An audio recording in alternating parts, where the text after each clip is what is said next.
Ágúst, hvað svona fannst þið vantað upp á í dag? Það var ekki mikið, það var svona kannski einna helst bara varnarleikunni hjá okkur fannst mér. Við erum að fá auðvöld mörk á okkur, við erum að skila okkur sérstaklega í byrjun fyrrháleiks og byrjun seinni ekki nægilega vel tilbaka og fáum ódýr mörk á raflöfum og fannst mér svona stundum bara miðjan aðeins opin hjá okkur og þær fá auðvöld mörk en það var svona kannski helst. Og þannig að, og svo þetta í lokin bara svona vogum vinnu vogum tapar?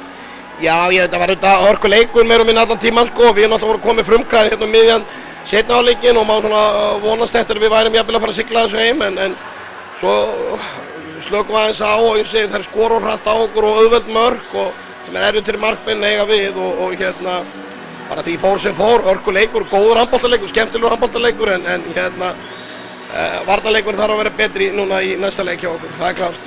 Og það þá annarkot Sviss eða Portugal, bara það sem við býðum eftir hérna?